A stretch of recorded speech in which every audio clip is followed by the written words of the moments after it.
Parehong napanalunan ng magkapatid na Kiefer at Thirdy Ravenna ang kanilang mga conference sa 2023-2024 season ng Japan D-League. Matapos masiguro ang kanilang pwesto sa Division 1 playoffs, itinanghal na kampiyon ng Central Division ang koponan ni Thirdy na Sun and Neo Phoenix.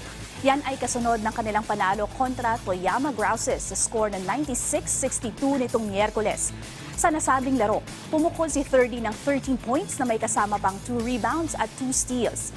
Dahil dito, makakatiyak na ang Sun N na isa sila sa top 3 seeds sa paparating na B-League playoffs.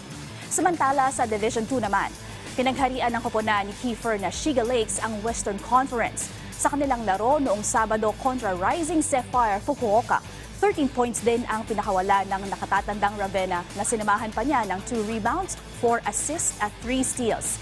Kung makatungtong sila sa B2 Finals, makakabalik ang Shiga sa Division 1 ng Liga.